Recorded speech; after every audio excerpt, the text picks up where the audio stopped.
ओम ब्रह्मणे नमः। ओम ब्रह्मणे नमः। ओम ब्रह्मणे नमः। काशी पहुंचने तक गुरुदेव को 2 पड़ाव आया, किंतु उनकी चिंता में कोई ठहराव और कोई पड़ाव नहीं आया। वह निरंतर यही सोच रहे थे कि अपने मित्र को कैसे कहेंगे कि श्रीकांत का विवाह उनकी कन्या से न करके अन्य किसी कन्या से करना चाहते हैं। यह एक विश्वासघात ही होगा जो मेरे मित्र के मन को, दिल को बहुत चोट पहुंचाएगा। कहीं यह चोट उनकी आत्मा को लगी तो मेरे लिए बड़े प्रायश्चित का विषय भी बन जाएगा और मेरे मित्र की पुत्री, जो मेरी ही पुत्री के समान है, अगर वो श्रीकांत से प्रेम करने लगी होगी तो बात और भी बिगड़ जाएगी। यद्यपि गुरुदेव इन बातों को लेकर बहुत चिंतित थे, फिर भी वह निश्चय कर चुके थे कि शांति के साथ ही श्रीकांत का विवाह संपन्न होगा।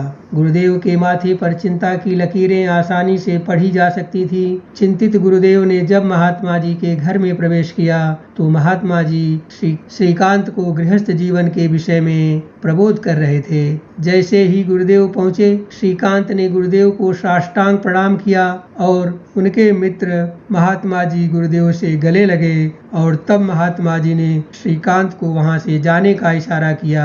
श्रीकांत के जाने के बाद गुरुदेव को आया सुनकर उनके मित्र की पत्नी आई, गुरुदेव से प्रणाम आशीर्वाद किया, किंतु उनके व्यवहारों में गुरुदेव को कुछ ठीक ठाक नहीं लगा। संबंध में कुछ खटास महसूस हुई जो कि पहले के जैसा नहीं था। इसलिए गुरुदेव ने कहा, क्या बात है? मित्र की पत्नी ने कहा, पहले आप जल ग्रहण कीजिए।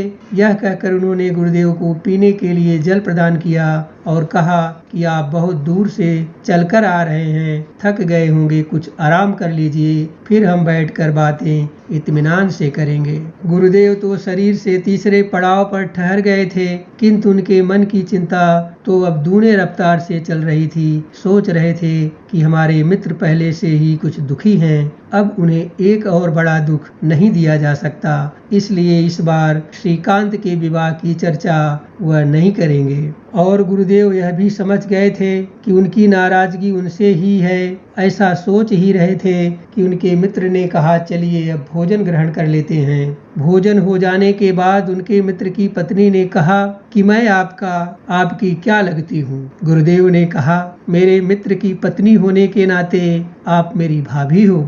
यह सुनकर रंज प्रकट करते हुए उनके मित्र की पत्नी ने कहा, नहीं, मैं आपकी भाभी कुछ नहीं हूँ। और फिर कहा कि ये आपके कौन हैं? तो गुरुदेव ने कहा, निसंदेह ये हमारे मित्र हैं। इस पर मित्र की पत्नी ने कहा, यह भी झूठ है, यह आपके मित्र नहीं हो सकते। अगर ऐसा होता तो आप श्रीकांत जैसे भोले भाले अनपढ़ गंवार को मेरी पढ़ी लिखी ज्ञानवान पुत्री के लिए पति के रूप में विचार कभी न करते। आप एक ज्ञानवान परंतु स्वार्थी किस्म के व्यक्ति हो।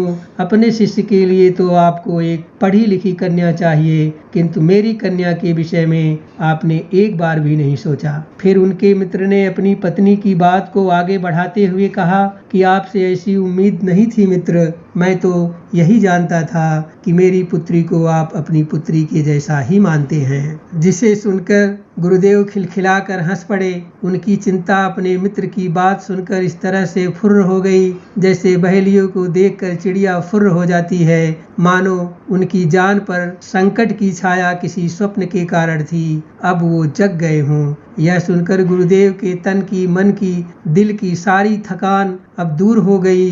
बड़ी विशेष मुस्कान के साथ गुरुदेव ने कहा, आज बहुत दिन के बाद उन्हें याद भी नहीं कि इतना खुश अपने जीवन में कभी रहे होंगे। आपके इस अपनत्व ने तो सालों से भूले बिसरे परिवार की याद दिला दी और कहा कि मैं माफी चाहता हूँ मित्र, अब आप लोगों ने मुझे बहुत डांट लिया है। आज पहली बार ही मुझे किसी ने मेरे माता पिता के जैसा डांटा है। आपकी डांट फटकार सुनकर मुझे मेरे माता पिता की याद आ गई, क्योंकि लंबे अंतराल से मुझे किसी ने डांटा नहीं था। मैं आप दोनों की डांट फटकार की इस बड़ी सुखद अनुभूति जिसे कि मैं ताउम्र जीना चाहूँगा। और अब पुत्री को बुलाइए, असली गुनहगार तो मैं उसका हूँ, थोड़ा उसका भी सुन लूं। बहुत सख्चाते हुए मित्र की कन्या गुरुदेव के पास आती है और उनको प्रणाम करके उनकी चरणों में ही बैठ जाती है। गुरुदेव ने कहा, पुत्री, तुम्हारी शिक्षा दीक्षा कैसी चल रही है और इस समय तुम क्या सीख रही हो? यह सुनकर उस कन्या ने कहा, गुरुदेव, मैं गुरुकुल की शिक्षा समाप्त कर ली हूँ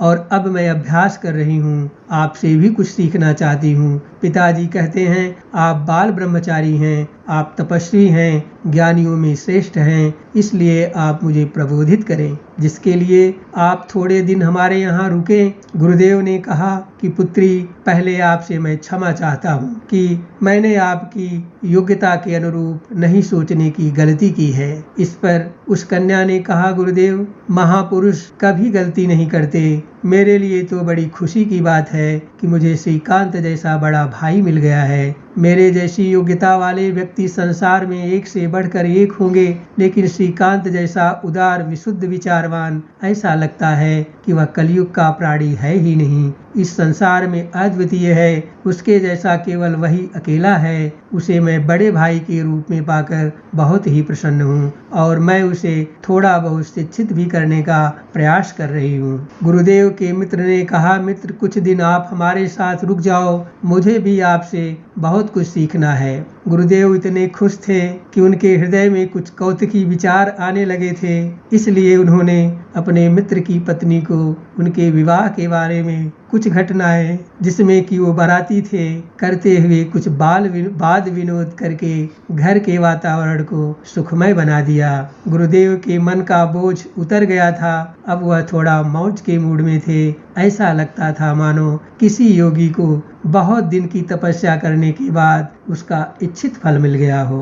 गुरुदेव का इस मौज मस्ती वाला रूप देखकर श्रीकांत बहुत हैरान था, बहुत आश्चर्यचकित था, क्योंकि उसने अब तक गुरुदेव का एक गंभीर पुरुष के रूप में ही दर्शन किया था। अपने मित्र और उनकी पत्नी के साथ उनका एक सामान्य पुरुष के जैसा व्यवहार उसे अच्छा भी लग रहा था। मित्रता ऐसी होती है, आज यह भी उसने गुरुदेव से सीखा। गुरुदेव ने अपने मित्र से कहा कि अगली बार जब मैं आऊंगा तो यहाँ कुछ दिन जरूर ठहरूंगा और उस समय मैं श्रीकांत के विवाह की पत्रिका भी लेकर आऊंगा, जिसमें उसके माता पिता के रूप में आप दोनों ही होंगे और बहन के रूप में आपकी पुत्री होगी। आप तो जानते ही हैं कि श्रीकांत का विवाह मेरे जीवन के कई लक्ष्यों में से एक विशेष और प्रमुख लक्ष्य है। बातचीत करते हुए रात्रि के कुछ पहर बीत गए थे। वार्तालाप में लोग इतने मग्न थे कि किसी को पता नहीं चला। जब सुबह होते ही गुरुदेव ने अपने राज्य की ओर प्रस्थान किया।